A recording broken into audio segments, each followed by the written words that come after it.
Do you like sharks? Do you like NATOs? Well, my friend, you are in luck today because today we are talking with Thunder Levin, screenwriter of Sharknado and Sharknado 2. So hold on to your butts. Here we go.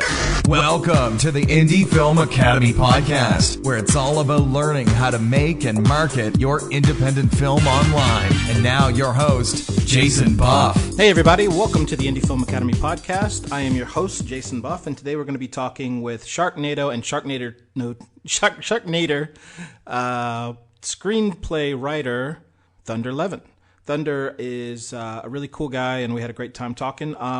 But a couple of things first. Don't forget, if you like this podcast, please subscribe and give us a review. Also, go to indiefilmacademy.com and sign up for our newsletter, and we'll send you a free ebook.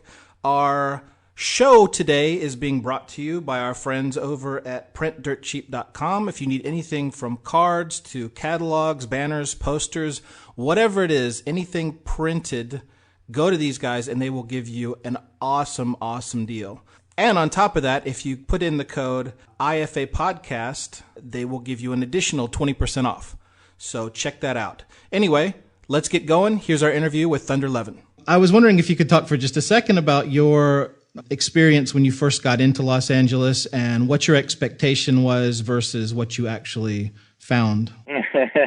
Sure. I got to LA in late 1986 with my student film in hand, and was quite prepared to send it to Steven Spielberg and have him say, "Where have you been? We've been waiting for you." Right. That's what usually happens. And that did not happen, to my great surprise. Although I did get a very nice letter back from his director of development at the time saying we thought it was a very well done student film. And so then I set about the hard slog of trying to make connections. And I guess it took about 3 or 4 years of just sort of knocking on doors before I got my first directing job. And then that didn't go very well. I was sort of outmaneuvered politically. I went into it being, I guess, very naive and thinking everybody was there to help me realize my vision and all this nonsense. And no, everybody was there for their own causes, or at least especially the producers. And so that did not go very well. And so then it was a sort of a case of regrouping, and I started writing more. And it was a long time before other things started happening. And I started doing corporate promotional videos for a living, which actually is a fairly good living if you can make it work. But it wasn't what I wanted to do. And so years went by, and I was in my mid-30s when I thought, this is ridiculous. We've got to make something happen. If nobody's going to hire me to do it, I ought to make my own film, which had always been the plan. It's just that, that was a someday kind of thing. Someday, if things don't work out, I'll just make my own film and I'll show them. And then finally I realized, someday was a couple of years ago. I better get going. And tried to raise money to make an indie film and did not raise enough, and so that project collapsed. But some of the investors that I'd contacted, who had pledged funds, remembered me a year or so later when I had another project, and now I seemed like, oh, well, he's done this before, even though we hadn't actually gotten the first film made. So there was some recognition factor when I went back to them a year or two later and said, hey, let's make this film. We can do it for less money than that other one, and it's going to be more commercial and all these things. It was just the funding. It was more of a niche film, but I don't think that's why it fell apart. It was a little science fiction film, but I think it fell apart because we were trying to raise close to $1 million, and I just didn't have the connections to raise that much money. Right. But then the next film we tried to raise money for, which was a zombie film, was much more modestly budgeted. We went in saying we were going to make it for $100,000, but we would have the option of raising $150,000. And so we eventually got to $100,000, and we said, okay, we're invoking our option to raise $150,000 because we think it'll be a better film that way. And we raised $150,000. So it was much more doable, and it seemed like it would be much easier for it to make a profit. So you worked as a producer on, you're talking about mutant vampire zombies from the hood? I am. Yeah, and so I was one of, I guess credit-wise, I'm the executive producer on that. Okay. George Saunders was my partner. He was the producer. But I ended up raising about 95% of the money. And so really it was a nuts and bolts from the beginning to the end kind of production for me. And I learned a lot doing it. I don't ever want to do it again. I know there are people out there who enjoy putting the deal together and working all that stuff out. That's not really the part of the business that intrigues me. I like making movies. I like the creative part. I like coming up with a story and figuring out characters and casting and working with crew and cinematographers and sound people and artists and actors and, seeing it all come to life. Putting together the deal doesn't really excite me that way. Can you talk for just a second about how you were able to put together that kind of funding? And I mean, I know it's not the really fun part of filmmaking, but one of the things that I've been trying to focus more on is talking about the non-creative aspects and the more business aspects of putting together a film. Mm-hmm. So can you discuss just a little bit about the process of actually putting the film together and raising the funds and what kind of things like, did you have to make it a LLC and the legal aspects of it? Sure. I guess the first thing for anyone to remember who's going into this is it's a film business, not the film art, not the film craft. It's a business, first and foremost, at least to people who are going to be investing and people who are going to be buying films. So you've got to put together a package that makes sense from a business standpoint. So it's not about, won't this be a really cool story? Because investors probably aren't going to care about that. Some of them might, but most of them aren't. Most people who are investing money in a project want to make money. So they need to see that you have some grasp of the business side of it. So the first thing is to do your research and figure out what movies are selling, what movies are getting made on the low end, and what are selling in the marketplace. And of course, the marketplace is changing in the midst of changing drastically. 10 years ago, 15 years ago, it was all about what can you get on the shelf at Blockbuster. And of course, that's not the case anymore. It's about how do you get attention for a movie that's on VOD or on iTunes or Amazon or what have you. And the whole business really is sort of reinventing itself right now, and even the studios are scrambling to figure out how all that is going to work and how to make money from it. So it's a weird time to be making an indie film right now.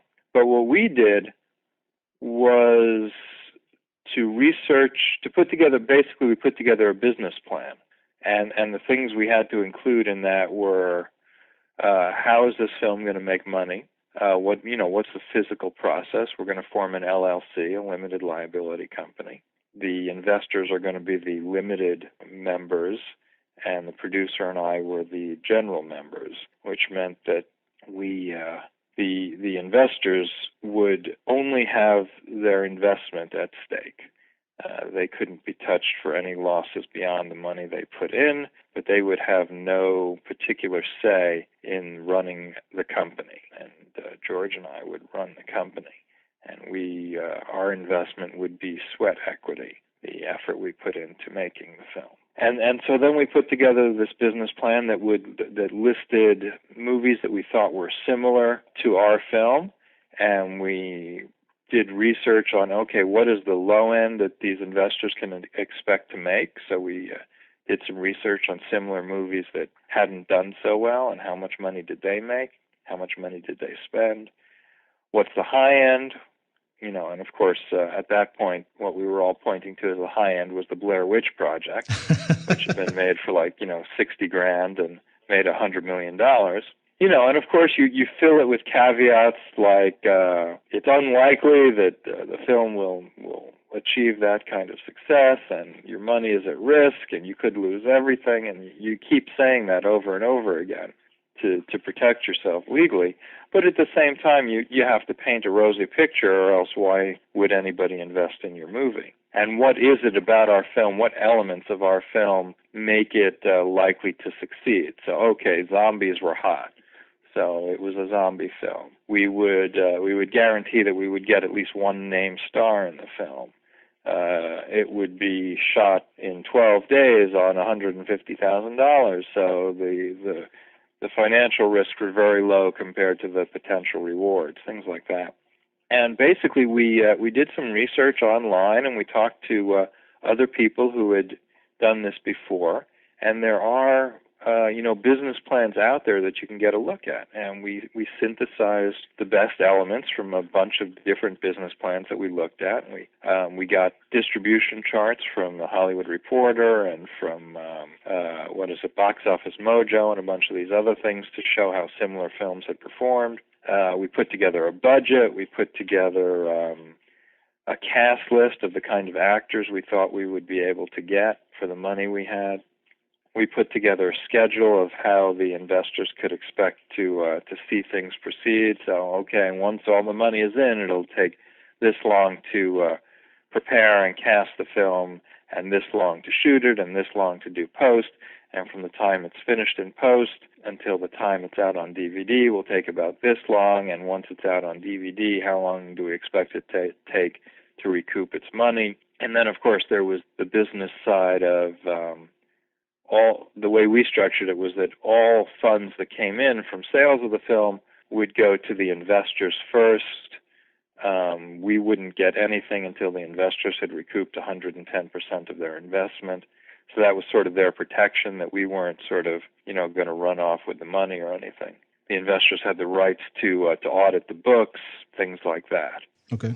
So we set it up to protect the investors as much as possible, to give them first position, although actually it was second position after any debts that the film might have incurred. And did you have a distribution model in place at that point? We did not have a distributor signed. We had a couple of distributors at that point that we had individually worked with before, had experience with before, and so we mentioned them and said that the film will be taken to these distributors and to others. At the time, we felt like we could probably get a better deal on the distribution end if we didn't pre-sign with an investor. In retrospect, that was probably a mistake. But we felt that any investor looking at just our script and our little package with filmmakers who were essentially unknown would not give us a very good deal, but that if we went out and made a really good movie, then we could command a higher price. In retrospect, it probably would have been safer. It probably would have been better to take the safer deal and make a deal up front. We did have a couple of distributors who expressed some interest up front, and that would have at least guaranteed a certain minimum income for the film. Right. Now, can you talk about what it feels like as a director to walk onto the set for the first time? I mean, I know you had directed other things, but this was probably the biggest thing you had directed at that point, right? I'm not sure it was necessarily the biggest. It was the first film where I essentially had creative control, and so that was a big deal for me. And it was certainly the first film that I was solely responsible for from beginning to end. And it was interesting because in my position, I'd been telling people for years and years that I was a great film director, but really had no way to prove it. It was just, you got to take my word for this. I can see it in my head. I know what it's going to be like. It'll be great. You'll see. And so in a way, when things didn't go terribly wrong in the first hour of shooting, it was just sort of a great vindication for me. That shoot actually ended up being probably to this day the best film set I've ever been on. I spent a lot of time putting the crew together and interviewing people, and people were getting paid, crap. I think most people were making $100 a day. But I spent a lot of time interviewing people and making sure we had people who were going to be really excited about doing it. Everybody was essentially moving up a step or getting their break, getting into the business at the entry level, or like the cinematographers or people who had not shot features before but had shot really good shorts or really good music videos. That was the kind of people we were looking at. Costume designer had only been an assistant costume designer, things like that. So everybody was looking at this film as a really good opportunity for them, even though they weren't making much money. So we had really good spirit on the set. Everybody got along really well. There was a great sense of community, and we were all just really working hard to make this thing the best it could be. And so my experience on the set as a director, there's an hour of sheer terror at the beginning of the shoot, where, oh God, do I know what I'm doing? Is everything going to fall apart? Are all the pieces in place, or is this going to be an utter disaster? And once you get past that, and for me, actually, that's kind of a daily thing. I mean, I've directed several features now, and every morning I feel the same way until the first shot is in the can, and then everything is fine. But that shoot, it was just a wonderful sense of vindication. It's like finally I was doing what I was supposed to be. You know, this proved not. It was less about proving to other people, and it became a confirmation to me that what I'd been saying all these years was actually right, and that this was what I was meant to do, and that here was a place where I was at home, and I didn't have to kowtow to people who didn't know what the hell they were talking about, and I didn't have to support somebody else's vision. I was doing what I was supposed to do, and it was working. And so that was a very powerful sort of reaffirmation for me. And then when the shoot went so well, and everybody got along so well, and despite doing it on an utterly insane schedule, everything worked out. It was just the most wonderful, wonderful thing.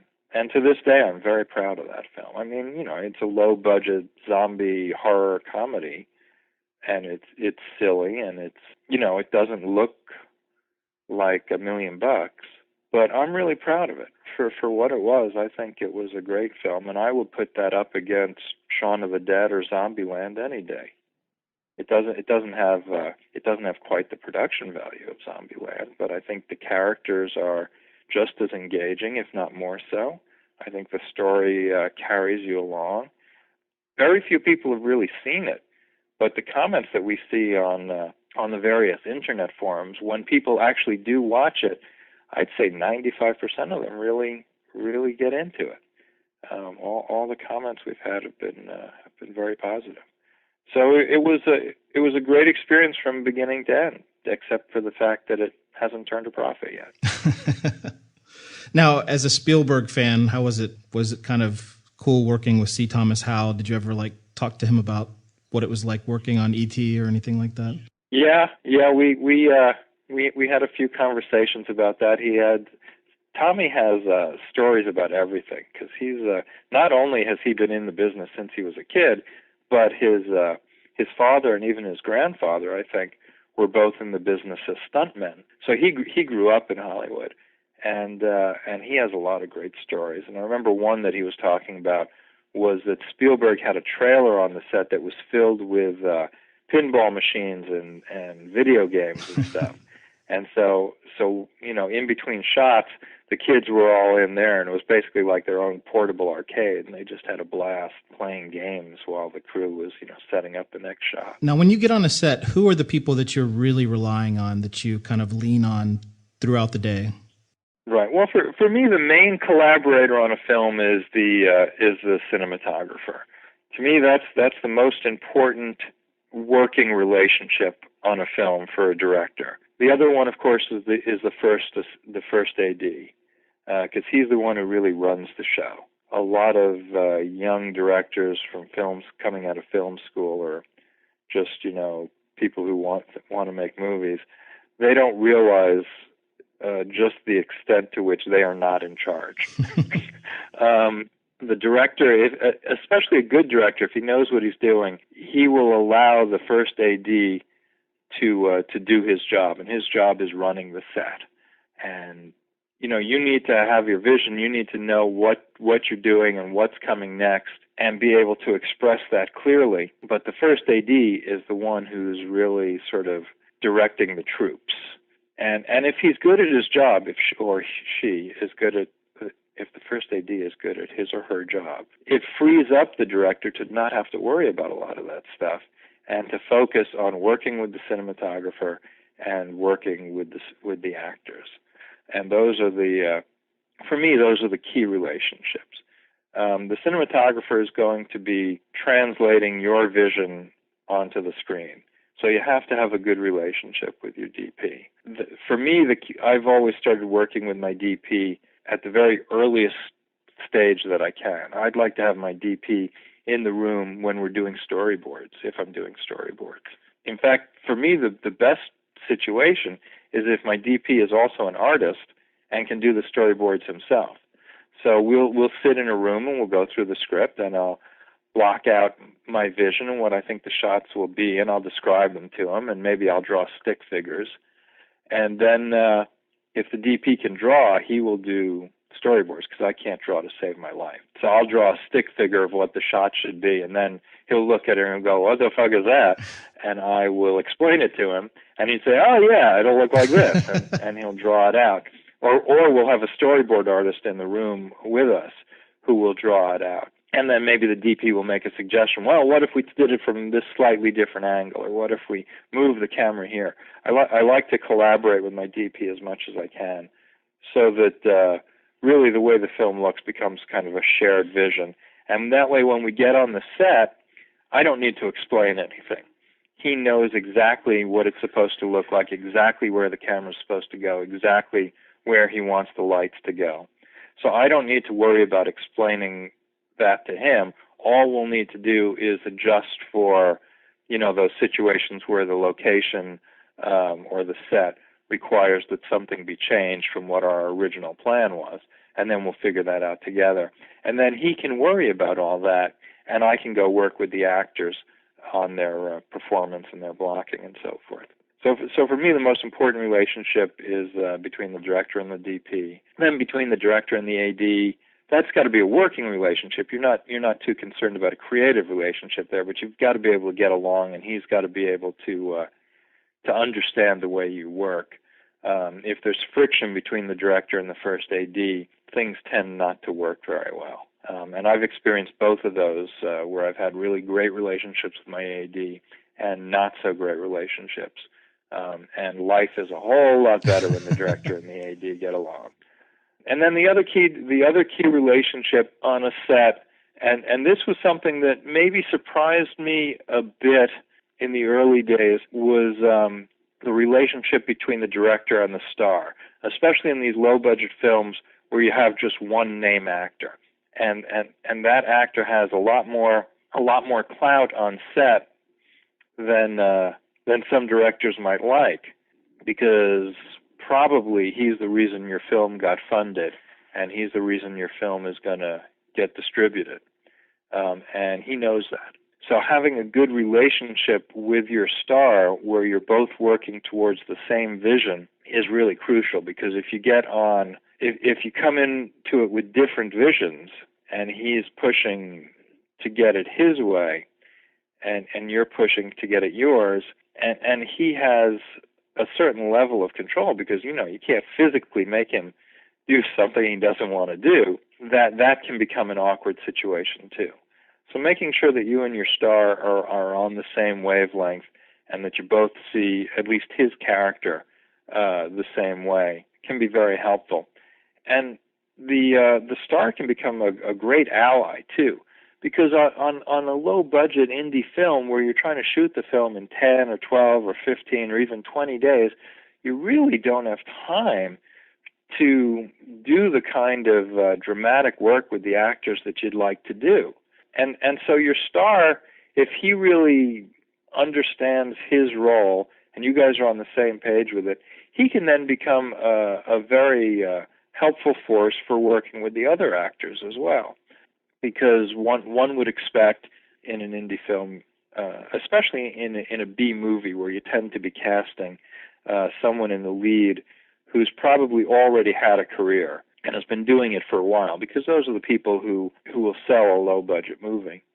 Did you ever find yourself maybe over-directing or doing things that they didn't really need you to do, or did you learn? No, just the opposite, in fact, okay. Is that you can actually do less, because they know what they're doing, and they can also pass along their experience and their years of wisdom to the less experienced members of the cast. Because on a low-budget indie film, you're probably going to have a lot of actors who haven't done this as much. Right. And so having a good relationship with your star he can sort of carry some of that burden for you, and he can talk to some of the actors about what they're doing and the little techniques of acting that he's picked up in his years of experience that will help them do what you need them to do. You know, and you've got to balance that by making sure that everybody understands that you're in charge, and a good star gets that, and he won't question you publicly. You know, I had a moment on one of my films where now I don't even remember what it was, but it was a case of the star sort of questioned something, and I took him aside, and he was a guy who'd made dozens of films and had a very successful TV series, and I had to take him aside and say, look, we can talk about this as much as you want. If you don't like what I'm doing, we can work it out together, but you can't question me in front of the rest of the cast and crew. Mm-hmm. And he was like, you're absolutely right. I apologize for that. Right. And now, then when you were shooting AE, you were completely in the jungle in Costa Rica. I mean, wasn't that a pretty hairy place to shoot? I mean, was it difficult? Yeah, we were literally out in the middle of the jungle, and we did not have a stunt coordinator on that film. And so Adrian Paul kind of took over that role for us. And he would help the other actors with the physical stuff that they needed to do, thanks to all his experience, on Highlander mainly, because he spent several years doing endless fight scenes and stuff. So he was really good at that, and he was able to help the other actors in ways that I probably would not have been able to. And even if I had been able to, I certainly wouldn't have had the time, because there are so many things. I've often said that directing a feature film is probably the most all-encompassing, intense experience that a human being can have, short of going to war. There are so many things that you have to keep in your head, so many things going on at any one moment. Aren't doing what I need, and I would have had to go back and talk to them, and it would have cost more time. But actually, my star was talking to them and was bringing them along. And especially if you're working if you're doing an action movie, as most of mine have been, and your star is someone who's done a lot of action work before, then he can also be very helpful with the physical stuff. Both C. Thomas Howell on Mutant Vampire Zombies, and also Adrian Paul, who was my star in AE. They both had a lot of action experience, and so they would help the other actors. Okay, here's how you might want to run through this scene. Yeah, we're running through the jungle. Well, how are we going to make sure we don't trip and fall over this, vine here? There's a lot going on. And it's a funny thing to think about how much time it takes to simply be able to run through a patch of jungle. This is something you don't think about when you're watching an action film. But simply being able to run through the jungle for 100 feet without tripping on something is harder than you might think. And so having somebody with a certain level of experience at that kind of thing, how do I slide down this hillside without falling over and breaking my ankle? That can be very helpful, especially when you don't have a huge stunt team, working with everybody. On one of these films, you're lucky if you have a stunt coordinator at all, much less a whole stunt team to work with each of your 10 different actors in a scene that you are responsible for.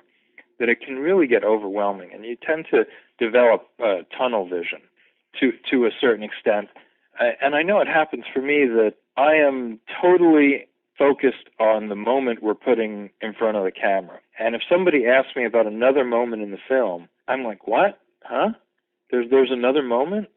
And I'll have to make a physical, conscious effort to change my focus and think about this other thing that needs to be addressed. Yeah, so on AE, we were out in the middle of the jungle in Costa Rica. There's very little film infrastructure there, and what there is based in the capital of San Jose. So the people there, San Jose is just a city like LA. People there have no more experience working in the jungle than anybody here would. So even our quote-unquote local crew was still out of their element. So yeah, Adrian was very, very helpful on that production.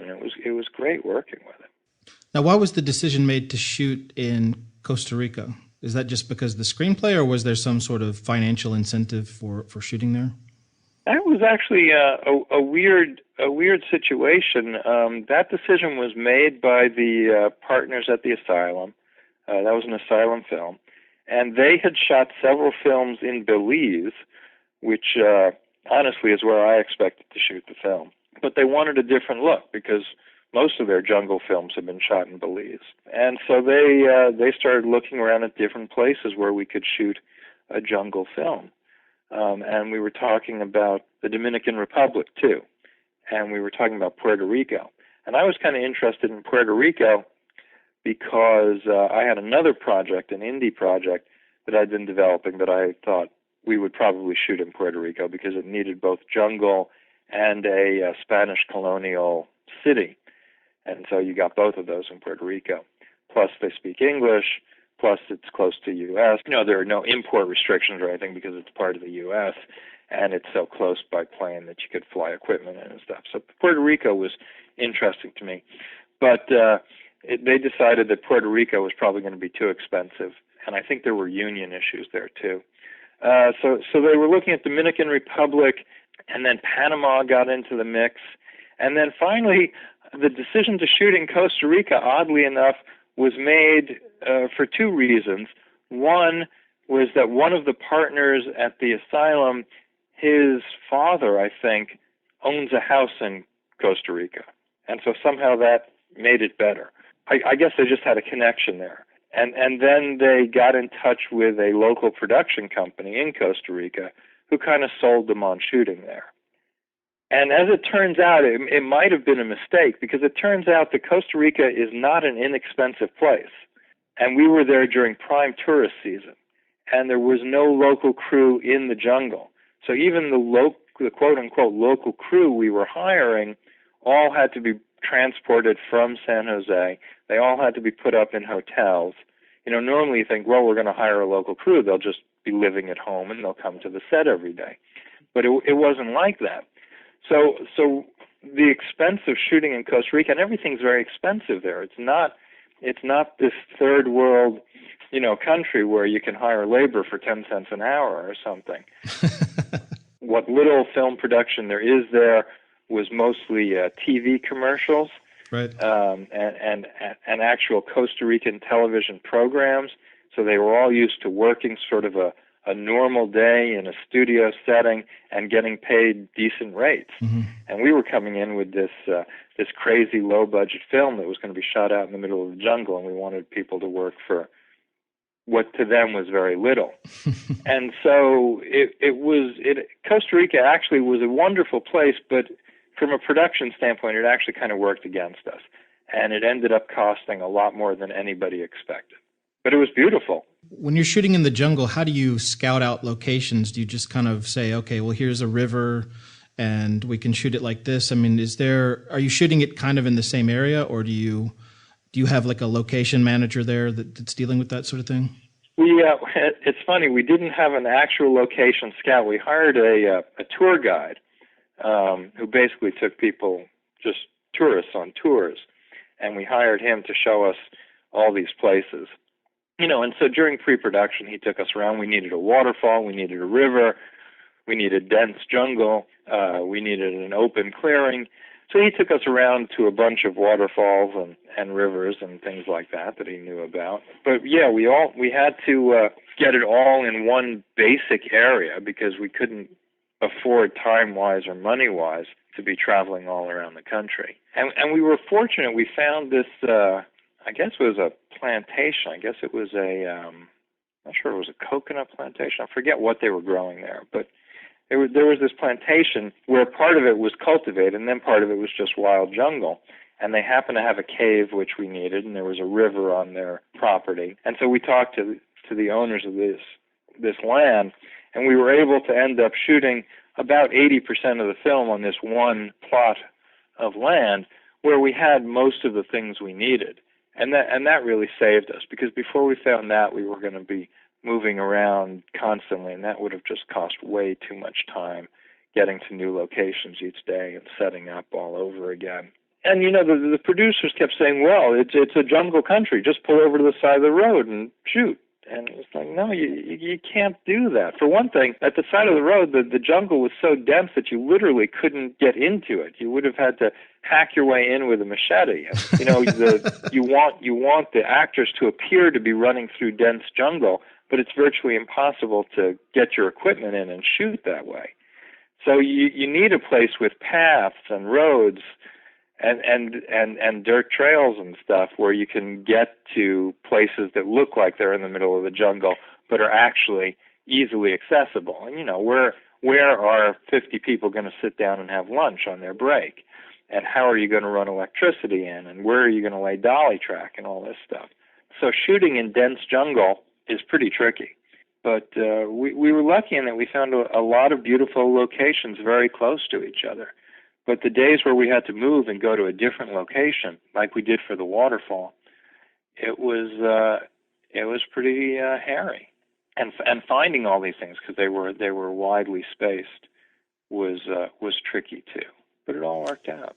Was your DP working with like big 5K lights and things like that outside, or did you try to use mostly natural light when you could? No, it was mostly natural light. In fact, one of the interesting things was we had this scene inside the cave that was supposed to be lit by glow stick, these chemical light sticks. Right. And at a certain point, we decided to just light it with glow sticks. And we bought the brightest glow sticks you could find, and we wrapped a bunch of them together. And we actually shot one scene where they're walking through this dark cave, lit entirely by glow sticks, with people holding them near their face and stuff. So that was kind of cool. And no, we had a very minimal lighting kit, and we were really only using it. I mean, he'd set up a backlight occasionally, but we were when we were outside in the jungle, we were mostly using available lighting, because it was a matter of, well, where are you going to run power from? Can we get a generator into this place? We were there were days where the only way to reach where we were shooting was in a four-wheel drive pickup truck. There was no way to get a grip truck there. So transporting a lot of equipment just wouldn't have been practical. So a lot of that film, the vast majority of that film, was shot with available light and reflectors. And every once in a while, we'd set up a couple of lights here and there. And then inside the cave, where we needed actual light, that was one day where we brought in a generator, and we had to do a real lighting setup.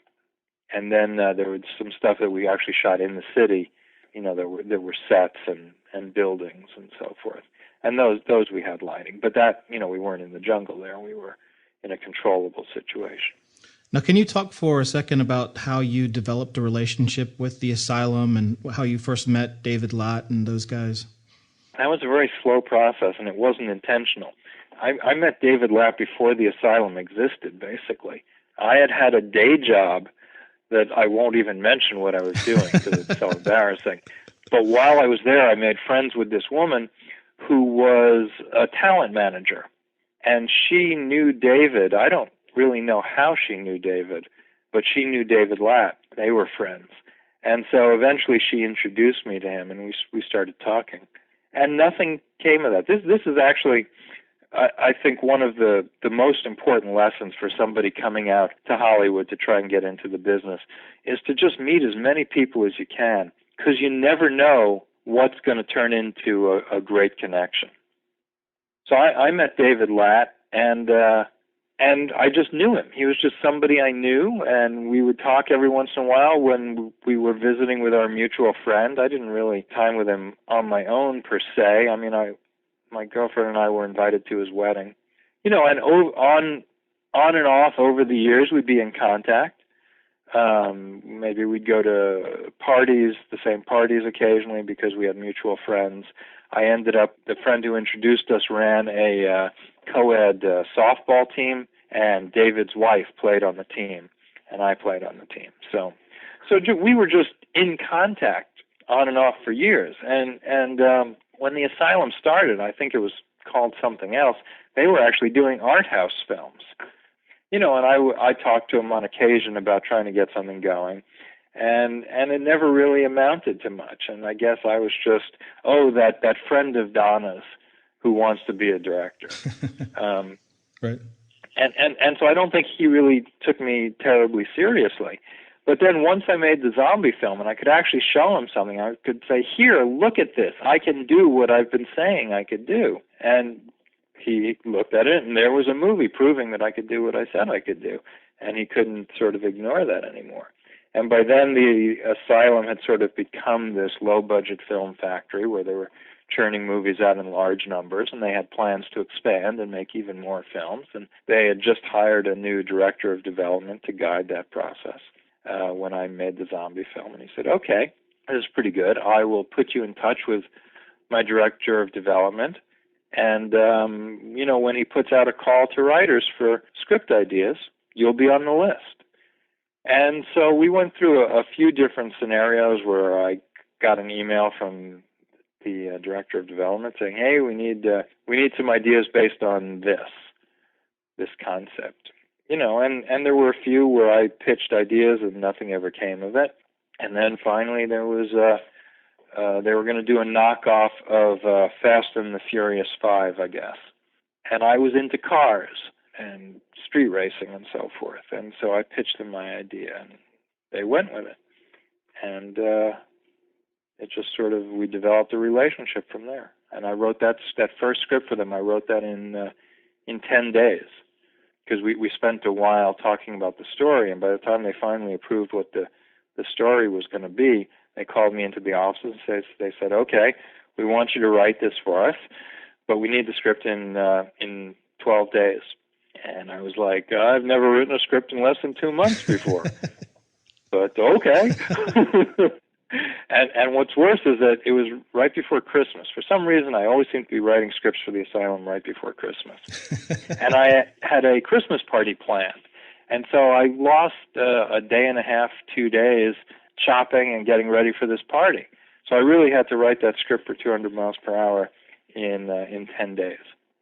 But I did it, and I got it to them, and it was what they needed. And that led to another, and another, and eventually to this sort of insane moment where they said, okay, we want you to write a movie called Sharknado. What's your process when you begin writing? Do you try to outline everything before you ever start writing, or what do you do before you actually start working on the screenplay? It depends on the situation, because if I'm writing on assignment for somebody, then I'm going to be having to fulfill their needs. The Asylum has a very specific process. They start with a one-sentence log line that they will provide usually, and they'll ask for a variety of one-paragraph pitches that would fulfill this concept. And then they'll pick one of those one paragraphs and they'll say, okay, now write a one-page story with a clear 8-act structure. So I'll write a one-page story. And then they'll give you notes on that. And once they're happy with the way the one page goes, they'll say, okay, now write us a 3-page outline with more detail and break it up into the 8 acts for a TV movie. Because most of their stuff, they're hoping they can sell it to sci-fi or whatever. So it needs the TV movie structure of 8 acts. And so then you do this 3-page outline for them. And then when there'll be notes on that, and then they'll finally approve that, and then you go to script. So that's the way I have to work for them. When I'm doing a spec project, I prefer not to do that. What I generally do on a spec project is I'll have a basic idea of what the story is going to be. So I'll probably have that one paragraph idea. And then I'll go to an outline format where what I do is I make up a sheet with lines labeled 1 through 90. And each one of those lines should correspond to a scene on the general assumption that it'll be about one scene per page. So I've got 90 scenes. And usually the opening of the film will just be in my head because that's the impetus for the story. And so I'll fill out, the first 1, 2, 3, 4, 5, 10 lines with a one-sentence description of what is that scene. And then usually if you know what your story is, you know what your beginning is, you probably have an idea how you want it to end. So I'll go in and I'll plug in, okay, what's the climax of the film? And that'll be like number 85, 86, 87. And then, okay, what's the turnaround in the middle? And so somewhere in the middle, and this will be less precise where it goes, I'll say, okay, now this happens. You know, and maybe there'll be a couple of intermediary moments. And so I'll have this one sheet of 90 lines where there's a bunch filled out at the top, and there are a few interspersed in the middle. Okay, I know this kind of thing has to happen somewhere in here. And then there'll be more detail towards the end. And on a spec script, I'll just start writing the script then. And usually as I start writing, more ideas will come to me to fill in those blank lines in the middle. So probably by the time I've finished the script, I've also finished the outline, and I'll be able to move things around. I don't do the index cards like a lot of film schools teach you, and I know a lot of writers do. Do you just let the structure come out?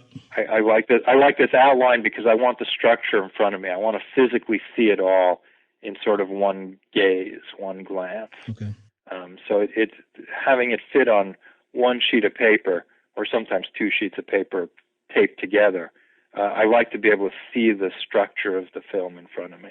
Do you have any basis? Did you just kind of feel out the structure, or do you have like beats that you like to hit by specific points? I mean, I hate to say something like save the cat or whatever, but you know, anything like that you ever use if you're in a bind and you can't really figure out what's going to go somewhere? No, I've never read Save the Cat. I've never read Truby. I've never read any of these screenwriting guides.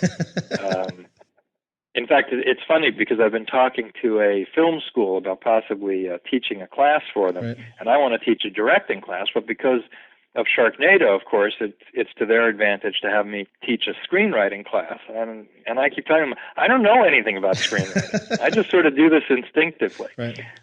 So no, I don't really do that. I just get an idea, and then I'll get an idea of who the characters are, or at least who the main characters are, and then I just sort of watch what they do and I write it down.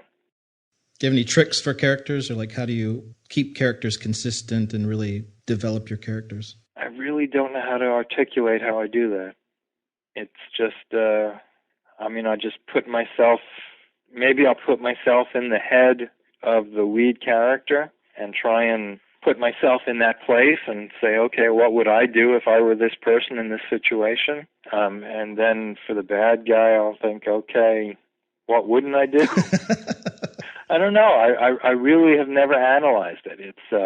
It's a much more organic process for me. I mean, I could tell you how I direct a film, but how I actually write one of these scripts, it's just sort of a thing that happens. You know, and there are certain rules. I mean, obviously, you know that you have to establish all your characters and the impetus for the story all has to happen within the first 20 pages and preferably within the first 10. There needs to be some action in the opening. At some point in those first 20 pages, the hero makes a decision that propels you into the story, or propels the hero into the story. The dilemma has to be presented to the hero, and then he has to make a decision as to what to do, and that changes his world. Somewhere in the middle, there has to be a turnaround where suddenly things aren't going to go the way the hero had hoped they were going to go. And then as you get towards the three-quarter point in the story, you know that there generally needs to be an all is lost moment where it looks like everybody's going to die. And then that propels you into your action finale where the hero does something and saves the day. That's about as close to a formal structure as I really get. And then it's just a matter of what happens. And now, again, when I'm writing for the Asylum and they have this very strict 8-act structure, that's a bit different because I know that each act is going to be about 12 minutes long. The first act will be a bit longer and the last act will be a bit shorter. And in each of those acts, there has to be an action beat. So that needs to be fulfilled in the outline stage. So you're writing for commercials, or is that the breakup? Well, they don't want you to write for hard commercial breaks, although on Sharknado 2, I started doing that. Because sci-fi, when they air these movies, will often put the breaks someplace other than where you thought they were going to go. But they still want it structured so that every 12 minutes there's an action beat and sort of a mini climax, and then each one would get progressively bigger until you reach the end. So yeah, you do, especially for the ones that they know are going to sci-fi, you do have to delineate your acts, and they all need to be about the right length. So maybe one act could be a bit shorter. Maybe you could have a 10-minute act if you have somewhere else an act that's 14 or 15 minutes. But that's about as structured as I get. Now, when you wrote Apocalypse Earth, did you write that at about the same time as Sharknado? Yes, and it should be noted that it was not called Apocalypse Earth when I wrote it. It was just called AE. Okay. And there were a variety of things that AE was going to stand for. and basically when people asked me what did it stand for, I said almost everything. Apocalypse Earth was actually a tag that was added on during post-production by the Asylum. And at first they were going to call it Alpha Earth. And I was like, no, we can't call it Alpha Earth. That gives away the twist at the end. So Apocalypse Earth somehow, I thought, well, there's this big apocalypse in the opening scene. So if we call it Apocalypse Earth and people see that, maybe they won't be looking for the twist later on. But yes, let's see, how did that go? They came to me, I was talking, it was after American Warships, and we were talking about what my next project for them was going to be. And we were talking about a giant monster movie that they wanted. And so at first I agreed to do this giant monster movie. No, that's not how it worked. We were talking about what we were going to do, and we were still tossing around ideas. And they came to me and they said, we want you to write a movie called Sharkstorm. And that just didn't sound very appealing to me. It seemed like Sharkstorm. Okay, well, there've been a lot of movies about sharks and storms, and it just why would we need this? It didn't appeal to me.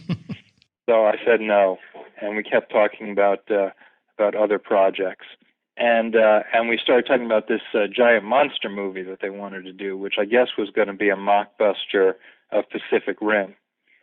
And so I started working on that in sort of a vague concept form. And then they came back to me and they said, okay, what we really want you to do is Sharknado. And I said, what do sharks have to do with the North Atlantic Treaty Organization? And they said, no, not Sharknado. Sharknado, a tornado full of sharks. And I said, that's the most ridiculous thing I've ever heard of. Oh, that makes a lot more sense. And if I can write it that way, then sure, I'd love to do that. Right. Because the Asylum tends to play all their movies completely straight. They don't like to stray into farce or comedy unless it's a comedy, which personally I have always taken issue with, because I think if you're going to make a low budget movie and you know it's going to be low budget and it's going to look kind of cheap, then it's better to get the audience laughing with you than at you.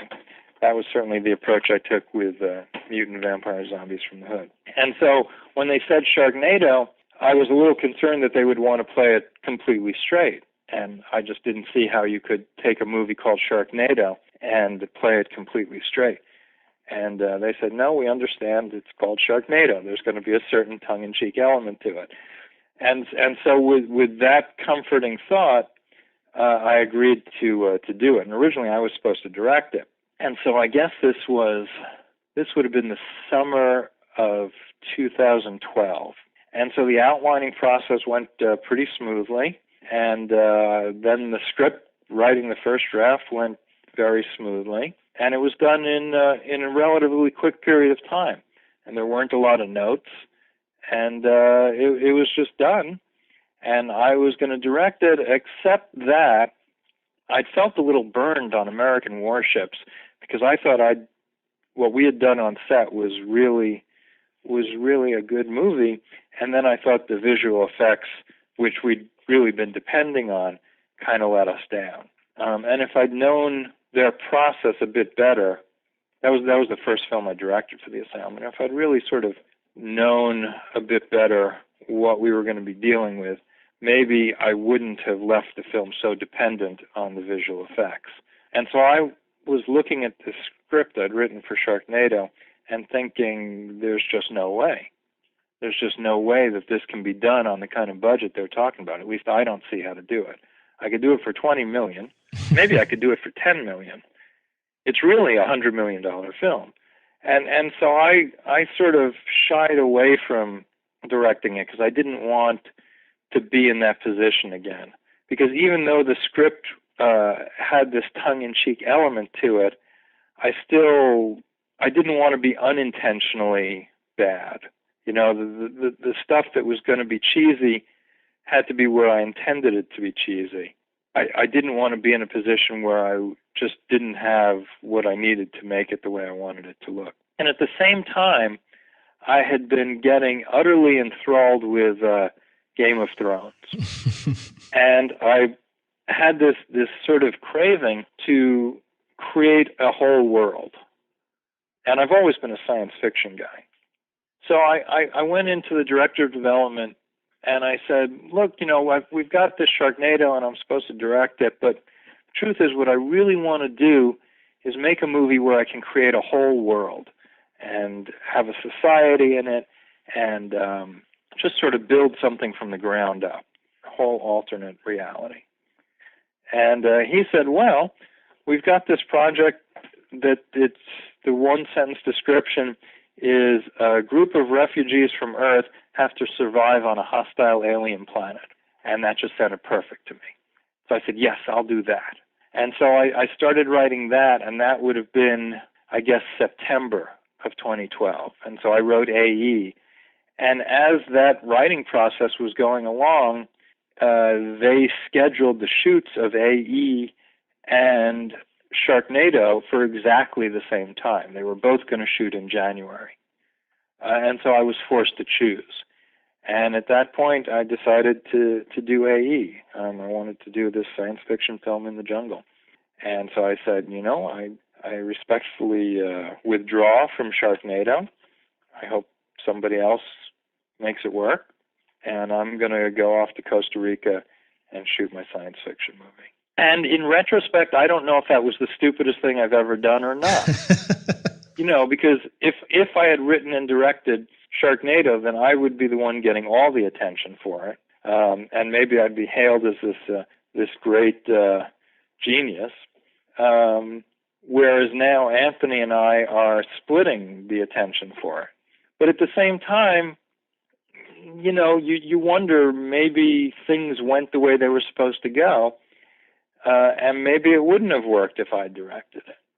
Who knows if something Anthony did, you know, dealing with not having the resources he needed to properly create this insane situation that I had written, you know, that it could well be that is what endeared it to people. So maybe things worked out for the best, and I'm getting the attention from Sharknado, but I also have this serious science fiction film that I can point to and say, see, I can do that too. Now, when you saw Sharknado, was it pretty much kind of how you had envisioned it, or is it very different from your idea? Well, Anthony didn't want me to see it until it was done. It was funny because we met for the first time in the editing room. We were sharing an editing suite. I was cutting AE at the same time he was cutting Sharknado. And I was in there working with my editor, and this guy walks in, and he walks up to me, and he says, I want to punch you. and I didn't know who he was, and I said, oh, okay, why? And he said, I directed Sharknado. And I said, oh, well, then you have every right to want to punch me. That makes sense. And so that was the beginning of what has become a great friendship. But he didn't want me to see it until it was done. So I didn't actually see. I mean, while we were editing, you know, I would look over my shoulder because we were sharing this editing suite. And so I would occasionally look over my shoulder to see what had become of my words. And some of it looked right, and some of it was like, what the hell is that? You know, because there was a car chase, and I didn't write a car chase. What was that about? You know, and obviously they didn't have the wherewithal for it to be raining constantly in every shot, and for Los Angeles to be filling up with water, which was this giant disaster that I'd written. So when I finally saw it, I saw it with the public along with everybody else. I was just at home watching it on TV. There wasn't a premiere or anything at the Asylum or anything like that? There wasn't. What happens out here is we get the East Coast sci-fi feed, and then there's the re-airing for the West Coast. So the plan was that people were just going to watch the East Coast feed, wherever they were. Then we were all going to get together to watch the West Coast feed at a party. But then during the initial broadcast, this whole thing started happening on Twitter, and it just sort of became insane. And so I was on the computer, and I was corresponding with people and tweeting and getting phone calls for people saying, "Can you believe what's happening?" and all this stuff. And so then I had to run out at the last minute to go to the party for the second airing. And I guess it was going to start at 9 o'clock here. And I got in the car and I got on the freeway. And for some reason, I guess there'd been an accident or something. But the freeway was at a dead standstill. And after about 20 minutes of this and realizing I'd already missed the beginning, I just gave up and went home. And got back on Twitter and got back on Facebook and email, where the world was still blowing up and very strange things were happening. And I was corresponding with Damon Lindelof, and I was starting to get requests for interviews, and it was just sort of the most surreal night of my life. I can imagine. But yeah, for the first 20 to 30 minutes of Sharknado, I was sitting there going, "What? That's not what I, no, wait, what?" But after that, after about the first 30 minutes, it settles down to be basically the way I wrote it. I mean, it doesn't look like what I saw in my head, because I still had this huge disaster movie, Los Angeles is filling up with water kind of thing, as the background. To me, it was a two-layer thing. There was this realistic disaster movie going on where Los Angeles is flooding. And then on top of that, there was this ridiculous element of sharks falling from the sky.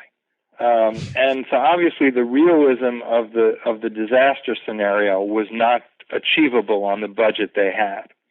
And so I can't say that it looked the way I saw it in my head when I wrote it, except for certain moments where it really did.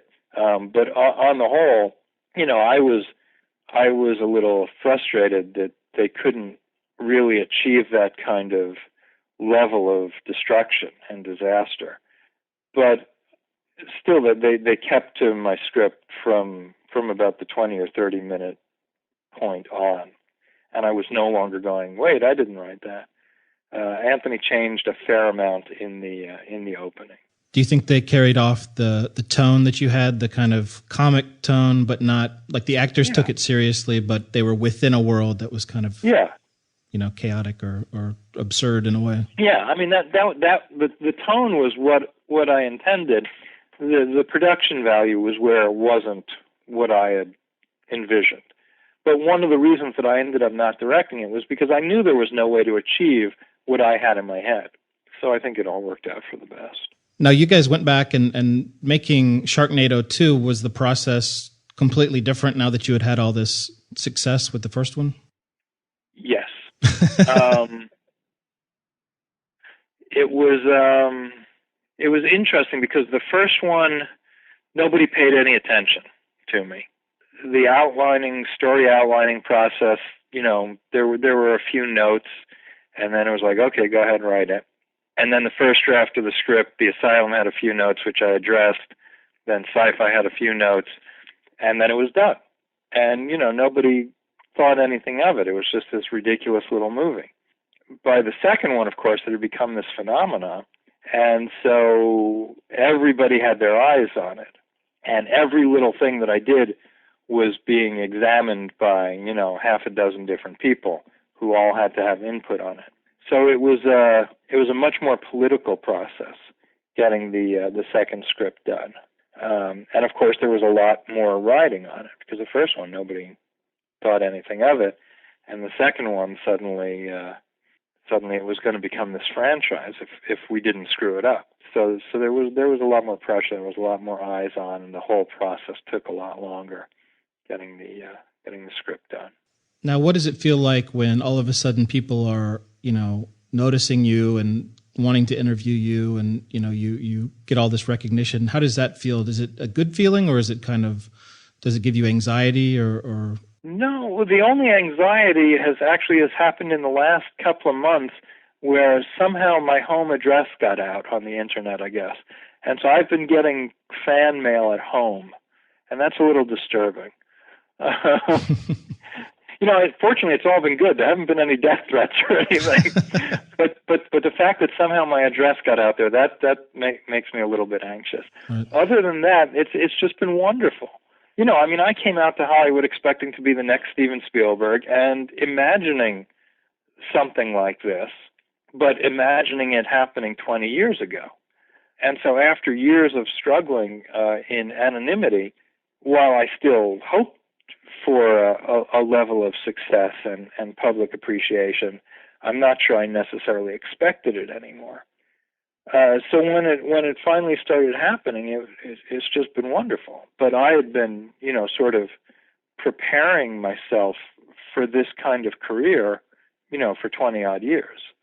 So I think if it had actually happened when I was that young, when I first came out here, I probably would have messed with my head. I think the years of struggling have allowed me to stay a lot more grounded during this whole process and just sort of take it for what it is and enjoy it and not let myself get too carried away with it all. But, it's a wonderful thing. You go to these conventions and people are lining up to get your autograph, right. And telling you how much they love the movie and what fun they had with it. And little kids, too. I remember at Comic-Con, not this last summer, but the year before, after the first movie had just come out, I walked onto the floor at Comic-Con the first night I got there. And it was about to close. I'd gotten there really late because there was traffic, or I don't remember what it was, but I got there late. So I just figured I'd take a quick walk around the convention floor. And I'm walking through these tables of displays and stuff. And the very first little snippet of a conversation I hear as I'm walking past somebody is this guy saying, yeah, and then he dives into the shark, and then he cuts his way out. And that was literally the first thing I heard as I walked through the convention floor at Comic-Con, and that was just surreal.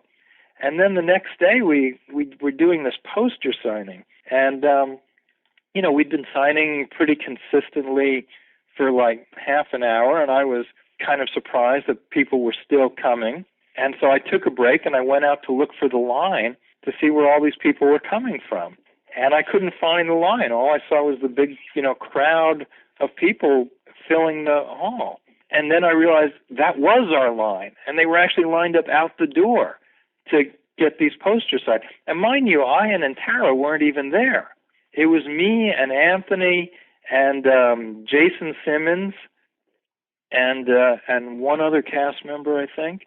So the big stars weren't even there, and we had a line out the door of people to get their Sharknado poster signed, and it was just like, wow, what is going on here? This is amazing. And then this mother came up with a little girl who must have been about, 6 or 7, and she was dancing around and going, Sharknado, Sharknado, and she was spinning around in circles, and it's just been a remarkable experience.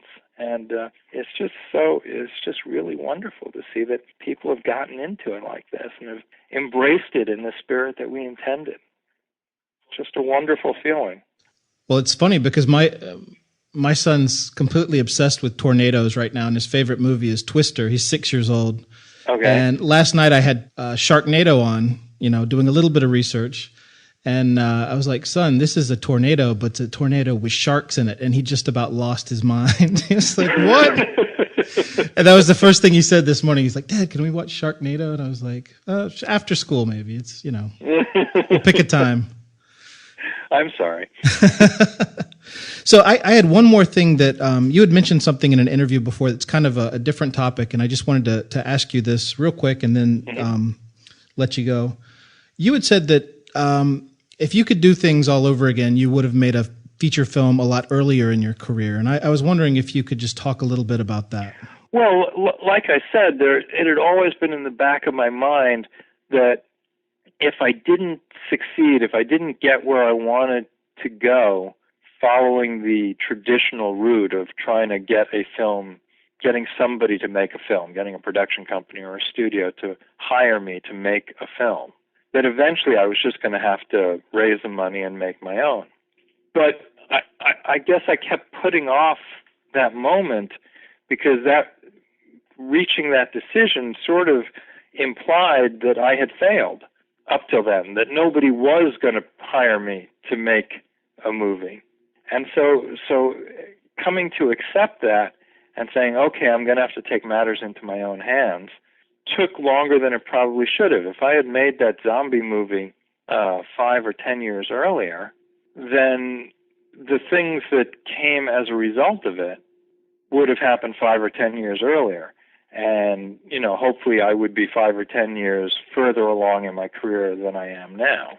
Because everything that's happened from making movies to the Asylum to the success of Sharknado, all of it can be traced back to that zombie film, where I proved that yes, I can actually make a movie. So if I had done that sooner, then maybe I'd be further along now, and maybe I'd be making big studio films now, or at least maybe I would have spent an extra 10 years doing what I wanted to do rather than just struggling to make a living. So I do sort of regret not having made that film earlier. The question arises, would it have been as successful if I'd done it when I was younger and had less experience and less maturity? I don't know. There's no way to know, of course. I think it would have. Don't you think technology also kind of plays a role to a certain extent? I mean, that it's so much cheaper to... Yeah. We were able to make that film cheaper than if we'd shot it 10 years earlier and had to shoot on film. Actually, even 5 years earlier, because we were sort of, we weren't the first indie film to shoot on HD, but it was still a relatively new thing. And so the technology was still actually sort of a question mark at that point. I remember we built a computer to edit it, and it was like, okay, what does this computer need to be able to do? And we ended up spending like $5,000 to build a computer, and now you could do it for, $800 on a laptop.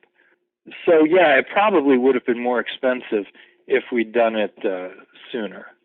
But at the same time, there was more money available because films were more expensive then. And part of the so-called democratization of film that's come with the digital revolution, I think there's a little less respect for what it takes to make a movie now. People think, oh, well, anybody with a video camera can make a movie. And that's not true. And unfortunately, I think people think, oh, it's really cheap to make a movie now. And that's not true either. Certain elements have become less expensive. You don't have to process film stock. You don't have to buy film stock. You don't need to print your movie at the end. Renting a high-end HD camera costs as much as renting, a Panaflex used to. So that hasn't changed so much if you're really trying to do it at a professional level. Yes, you can go out and buy a cheap HD camera now. Hell, I mean, there are phones that'll shoot 4K video. But they still have crappy little plastic lenses. It's not like you're really going to be able to make a movie that looks like a movie right. On your camera phone. So yes, certain elements have gotten cheaper. You don't need to rent an Avid anymore. You can do it on any home computer. You can edit a film now. Digital effects can be done on less sophisticated computers, but you still need the really good software, and you still need people who know how to use it. And so the craft hasn't changed. It hasn't gotten any cheaper, but unfortunately people seem to think it has.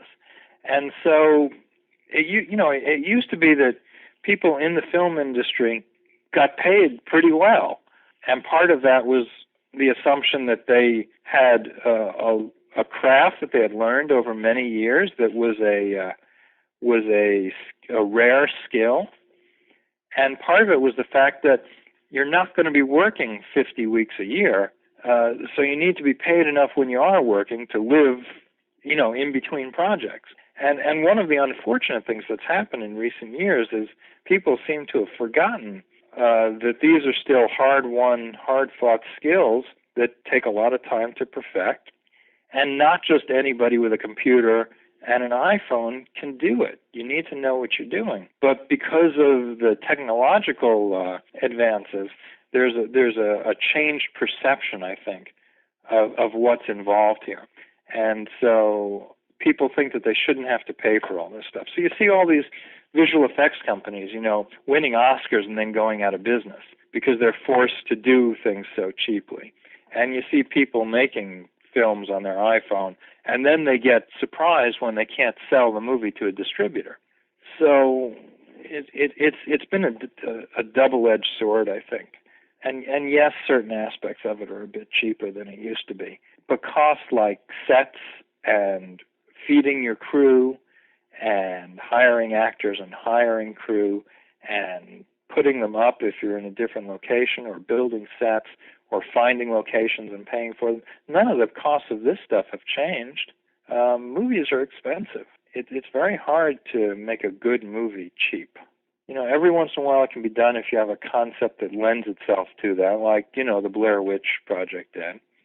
Or if you're making a movie about two people sitting at a table talking. But to make a popcorn movie still costs money. Just because the cameras and the editing equipment are a bit cheaper now doesn't really change that. All right. I want to thank Thunder Levin for coming on the show today. Don't forget, if you like the podcast and the contents, please leave us a review and subscribe on iTunes or Stitcher. Also, don't forget, go to indiefilmacademy.com and sign up for our newsletter, and we'll send you a free ebook. That's it for today's episode. Thanks again, and we'll see you next time. Thanks for listening to the Indie Film Academy podcast. Don't forget to join our newsletter for more tips and tricks on how to make and market your film online. Go to www.indiefilmacademy.com. Finally, a local printing company with the savings of an online printer. PrintDirtCheap.com. PrintDirtCheap.com. Ridiculously cheap printing without sacrificing quality. We use state-of-the-art technology to print better, faster, and cheaper than anyone else in town. In fact, PrintDirtCheap.com, our online store, is one of the fastest-growing printing sites in the country. For full color or even black and white, visit PrintDirtCheap.com today and see the savings for yourself. Want samples? Request a free sample pack at PrintDirtCheap.com. Print Dirt